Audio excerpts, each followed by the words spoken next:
Hello friends, आप सभी का हमारे YouTube channel study with job वाला में स्वागत है। आज मैं ग्रुप डी से रिलेटेड एक वीडियो बनाने जा रहा हूं, जिसमें मैं आप लोगों को बताऊंगा कि ग्रुप डी फॉर्म फिलअप करने से पहले क्या क्या डॉक्यूमेंट्स ज़रूरी हैं जो आपको बनवाने होंगे। तो दोस्तों, वीडियो में लास्ट तक बने रहिएगा। अगर चैनल पर नए हैं तो चैनल को सब्सक्राइब कर लें और लाइक और शेयर ज़रूर करें। तो दोस्तों, चलते हैं हम अपने वीडियो पे। तो दोस्तों, सबसे पहले डॉक्यूमेंट्स में क्या ज़रूरी है मैं आपको बताने जा रहा हूँ। तो दोस्तों, सबसे पहले हम लोगों के पास क्या होना चाहिए, तो ईमेल आईडी होना चाहिए और मोबाइल नंबर होना चाहिए, क्योंकि ज्वाइनिंग से लेकर के आपको फॉर्म फिलअप करने से लेकर के ज्वाइनिंग तक, फॉर्म फिलअप करने से लेकर कहाँ तक, ज्वाइनिंग तक आपको ईमेल आईडी और मोबाइल नंबर का ज़रूरी पड़ने वाला है, क्योंकि उसी पे मैसेज आने वाले हैं। और उसके साथ आधार कार्ड ज़रूरी है और वो भी मोबाइल से लिंक होना चाहिए। तो दोस्तों, ये रहा हमारा ईमेल आईडी, मोबाइल नंबर और आधार कार्ड। उसके बाद चलते हैं कि सर्टिफिकेट क्या क्या होना चाहिए। तो दोस्तों, ग्रुप डी का फॉर्म भरने के लिए आपके पास मैट्रिक का सर्टिफिकेट या तो ITI या NSC यानी नेशनल अप्रेंटिसशिप सर्टिफिकेट होना चाहिए। ये तीनों में से कोई एक भी आपके पास है तो आप लोग फॉर्म फिलअप कर सकते हैं।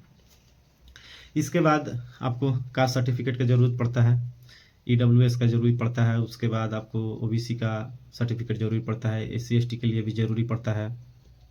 तो इन सभी को आप लोग तैयार करवा लीजिएगा। जो भी जिस कास्ट से बिलोंग करते हैं उस प्रकार का सर्टिफिकेट उनके पास होना चाहिए। वो भी कैसा, तो सेंट्रल गवर्नमेंट का होना चाहिए, स्टेट नहीं, सेंट्रल गवर्नमेंट का। उसके बाद दोस्तों, हमारे पास फोटोग्राफ्स होने चाहिए। वो भी कैसे फोटोग्राफ्स, तो जैसे उसमें मांग रहा है।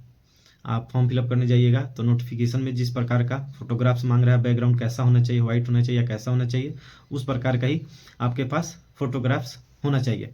अन्यथा आपका फॉर्म रिजेक्ट हो सकता है। कोई भी डॉक्यूमेंट्स, जितना डॉक्यूमेंट्स बता रहा हूँ, इसमें अगर एक भी प्रकार की कमी पाई जाएगी तो आपका फॉर्म रिजेक्ट हो सकता है। तो रिजेक्ट होने से कोई फ़ायदा नहीं होगा, आप एग्ज़ाम में भाग नहीं ले सकते हैं। उसके बाद दोस्तों, आप कम से कम 20 से 25 फोटोग्राफ्स शुरू में ही बनवा लीजिएगा, क्योंकि लास्ट तक काम आने वाले हैं। उसके बाद एक ज़रूरी चीज़ मैं आपको लास्ट में बताने जा रहा हूँ, उस पर भी आप लोग ध्यान दीजिएगा।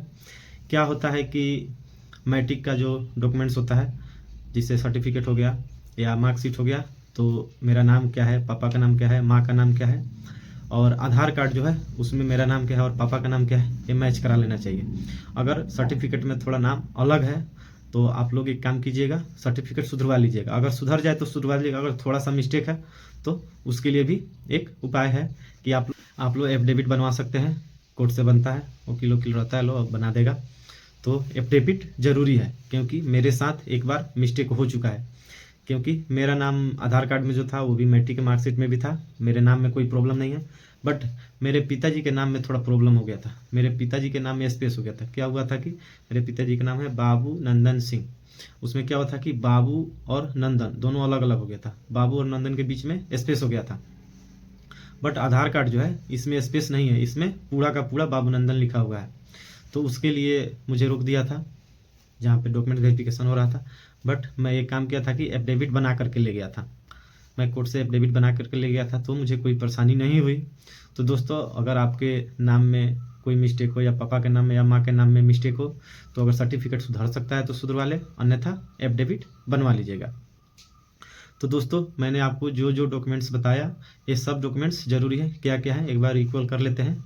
सबसे पहले ईमेल आईडी चाहिए, मोबाइल नंबर चाहिए, आधार कार्ड चाहिए, आपको 10th का सर्टिफिकेट होना चाहिए या तो ITI का सर्टिफिकेट होना चाहिए, या आपके पास NSC यानी नेशनल अप्रेंटिसशिप सर्टिफिकेट होना चाहिए, और फोटोग्राफ्स होने चाहिए। और उसके बाद आपको कास्ट सर्टिफिकेट होना चाहिए, वो भी सेंट्रल गवर्नमेंट द्वारा जारी होना चाहिए।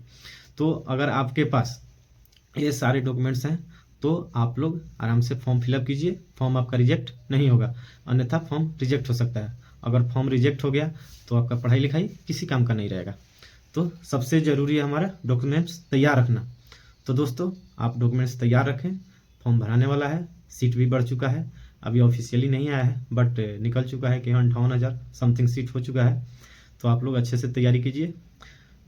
मेरा दोस्त है, वो भी रेलवे में काम करता है, रिशु, वो आपको अपने संघर्ष के बारे में बताएगा कि हाँ कैसे कैसे किया, कहाँ से पढ़ाई करनी है, वीडियो भी डाला हुआ है। आप लोग उस तरह से पढ़ाई कीजिए और आप लोग भी आराम से 75-80 मार्क्स स्कोर कर सकते हैं।